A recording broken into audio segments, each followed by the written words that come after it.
sostenibili. Allora, noi stiamo chiacchierando con la segretaria, bisogna trovare delle alternative sostenibili, perché poi voi chiedete delle cose a chi governerà la regione, devono farle con le disponibilità economiche che ci sono. E in realtà voi chiedete che per la sanità e la non autosufficienza bisognerebbe mettere a bilancio risorse proprie della regione. Sì, e adesso spiego il perché. Esatto. Allora, ci sono dei fondi nazionali per la non autosufficienza, parliamo di non autosufficienza, che vengono assegnati secondo dei criteri definiti alle singole regioni. E quello che noi registriamo e la percezione che abbiamo è che la Regione Veneto utilizzi esclusivamente e solo quelle risorse lì. Quindi noi abbiamo necessità di verificare, di capire, e per questo stiamo un po' sottolineando la questione, se inserisce nel sistema anche risorse proprie come fanno altre regioni anche a noi vicine, per cui se io mi limito ad utilizzare le risorse nazionali, quelle ho e quelle metto nella disponibilità.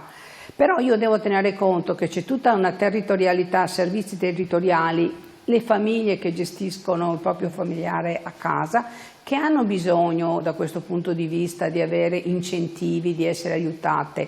Però se la Regione non ci mette del suo, poi a spot, una volta 20 milioni per l'RSA, una volta qualche fondo sociale europeo, i bandi di 400 euro, però così è un po' un pezzettino copro là perché si stanno lamentando, un pezzettino copro perché si qua. stanno lamentando. Invece io credo che bisognerebbe definire all'interno del bilancio regionale per la non autosufficienza, questo mi arriva dal nazionale, questo lo metto io.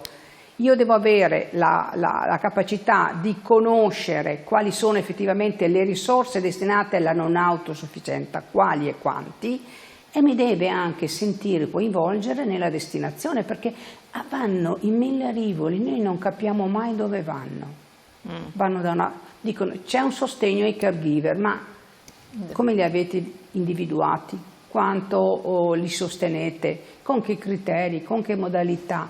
Non c'è mai niente di condiviso, non c'è mai niente di condiviso, ed è per quello che noi continueremo a chiedere come sindacato dei pensionati un tavolo, di incontro in cui ci siamo noi a tutelare questi. In Friuli Venezia Giulia l'hanno appena fatto. Ah, è stato fatto. Certo. Hanno fatto un tavolo, guarda, vediamo se lo trovo qua. Sì, no, non ce l'ho, però hanno definito un tavolo con soli sindacati di pensionati, in cui hanno messo in piedi tutta una serie di criticità che stanno risolvendo insieme, e sono quelle che diciamo noi: la residenzialità, la non autosufficienza, l'invecchiamento in salute, sono gli stessi identici temi. Però l'assessorato del Friuli Venezia Giulia, regione che ha lo stesso orientamento politico del nostro, ha stanziato le risorse e ha detto ai sindacati né dei pensionati ne discutiamo insieme. Ecco, qui il fatto che allora le solite obiezioni, perché io prevengo, però è una regione a statuto speciale, magari più disponibilità economica. Lei dice, qua stiamo discutendo non del quantum ma della modalità. No, il quantum, io non entro nel quantum. Ma della modalità. Rispetto a noi è molto poco, però mi ha assicurato il mio collega del Friuli Venezia Giulia che la regione aggiunge risorse al fondo nazionale. Io non lo so in Veneto quante risorse aggiunge. Però soprattutto voi chiedete di essere coinvolti. Sì, perché c'è tutto il tema anche dell'invecchiamento in salute, torniamo un attimo indietro, c'è tutta la questione, la regione da questo punto di vista, l'ufficio prevenzione è un ufficio che funziona molto bene. A volte abbiamo la percezione che nel percorso, soprattutto nel trasmettere poi ai comuni indicazioni di percorsi, ci si perda un po'. Per cui alcuni comuni lavorano bene, altri comuni lavorano meno bene, invece dovrebbe esserci per tutti gli anziani, indipendentemente dalla zona in cui vivono, in cui abitano, la possibilità di essere informati, di essere inseriti in percorsi di invecchiamento in salute, perché, noi come FNP ne abbiamo sempre detto, l'ufficio prevenzione della Regione Veneto lavora molto bene.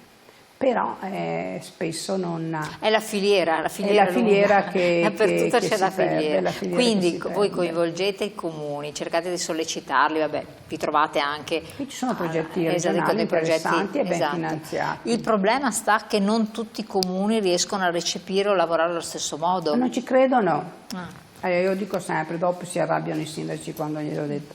Qualche rotatoria in meno e qualche supporto in più strutturato sul sociale, per cui tante volte fanno piste ciclabili che si fermano in mezzo alla campagna. Cerchiamo di fare un ragionamento molto più ponderato rispetto alle esigenze dei pensionati, degli anziani che hai.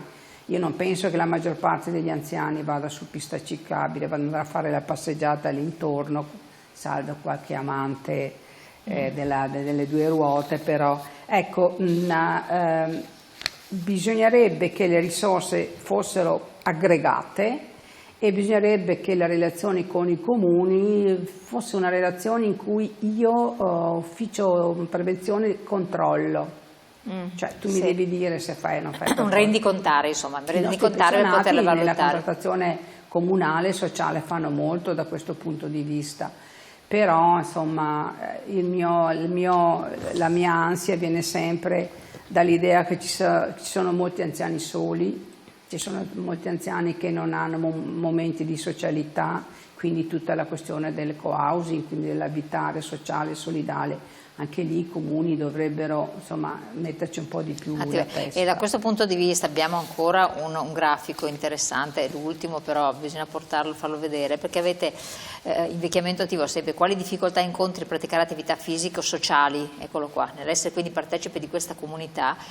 E le difficoltà principali sono i problemi di salute, e vabbè, lì è un dato oggettivo, però bisognerebbe a volte che forse l'attività raggiungesse in qualche modo, o che la persona fosse portata. A me quello che lascia perplesso sono i costi, l'11,1%, ed è rilevante, che vuol dire che queste cose hanno un costo, il pensionato non può sopperirle.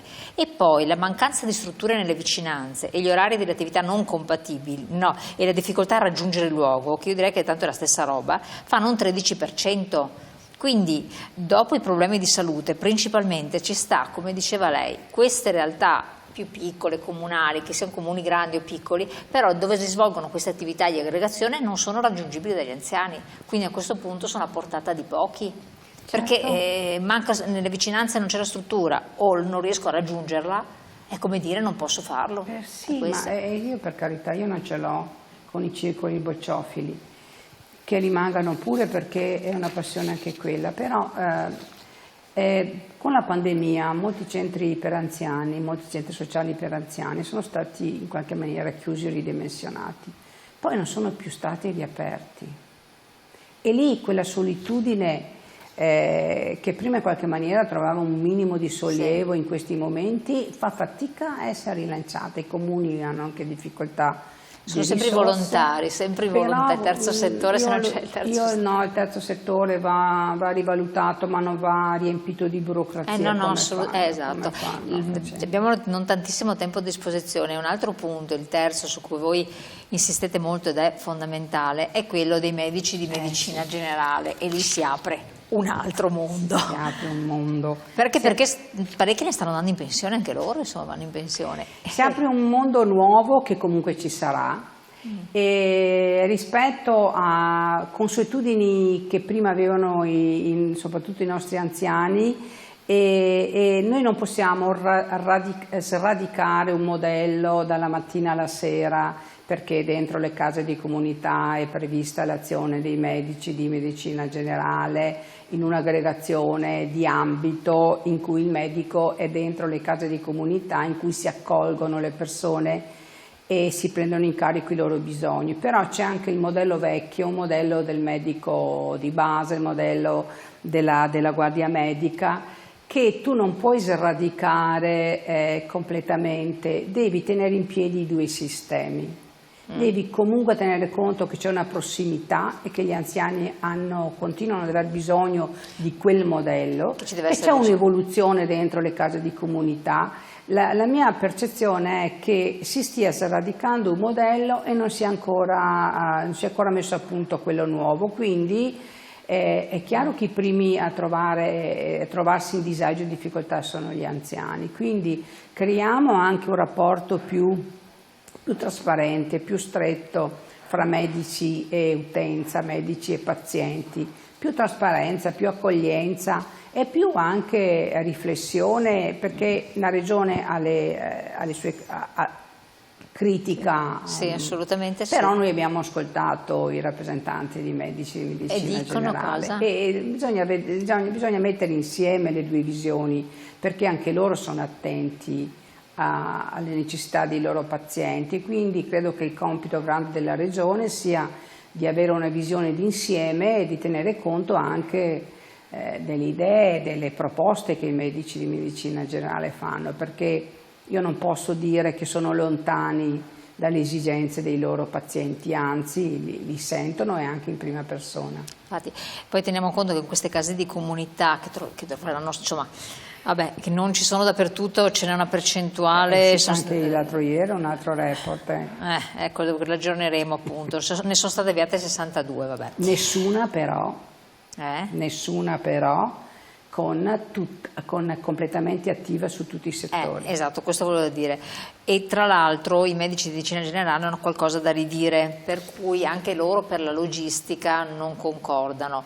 E giustamente provo a pensare a un anziano che vive in un comune, eccetera, se la casa di comunità si trova dove avrà il suo medico a n chilometri di distanza e non ci sono mezzi pubblici, come ci arriva? Mentre prima il medico lo cercava di scegliere a una distanza abbastanza... Certo, quindi bisogna cercare di costruire un modello che metta assieme le varie esigenze, che vada avanti per il percorso, perché il DM77 quello è il percorso, che però non smantelli quello precedente e non in tempi veloci. Però lo dicono, se non smantelliamo quello precedente non si riesce, non ci sono le persone per costruire quello nuovo, e la mancanza di persone, di medici, è l'altro elemento, e di infermieri, certo. Perché poi in realtà mancano anche infermieri. Anche nei casi di comunità mancheranno gli infermieri. Mancano gli infermieri, l'abbiamo già detto, sì, infatti. Mancheranno gli infermieri, cioè i medici in medicina generale non ci saranno, però insomma aiutiamo questo personale, questi professionisti ad amare anche questo nuovo modello, perché molti dopo 3 mesi scappano. Ci sarà un motivo? No, non penso che sia il paziente. Il motivo è un modello organizzativo in cui non si riconoscono, infatti, che li spaventa, e quindi aiutiamoli ad amare e a restare, perché se vengono e scappano qualche colpa l'abbiamo anche noi. E dopo ci troviamo noi come Regione, no? Noi certo, come pensionati. sì, no, infatti, no, ma stavo pensando anche che dopo tutte le persone corrono a pronto soccorso, perché ovviamente non trovano una risposta sul territorio. C'è i codici bianchi, intasamento di pronto soccorso e cose. Allora, siamo arrivati un po' alla chiusura. Ricordiamo che allora, in vista delle prossime elezioni, voi chiedete alla politica futura e alla presente, insomma, questi 3 punti fondamentali: sanità sociale con i risvolti per la non autosufficienza, che è un altro aspetto importantissimo, e di provvedere nel più breve tempo possibile. Questo è un po'... E tenere conto che il tema della sanità e del sociale è di primaria importanza. Assolutamente. Non solo per gli anziani che noi rappresentiamo, ma per molti veneti, insomma, perché purtroppo per tutti, perché poi anche chi non è anziano. La Regione su questo ha una responsabilità enorme. Allora, senza dire mettiamoci una mano sulla coscienza, però si può anche dire questo. Si può anche dire. Per cui facciamo ai nuovi politici è l'appello. Quindi... Esatto, mettetevi una mano sul cuore, sulla coscienza, anche perché tutti avranno dei genitori e comunque diventeranno anziani, al di là di tutto, e i nonni.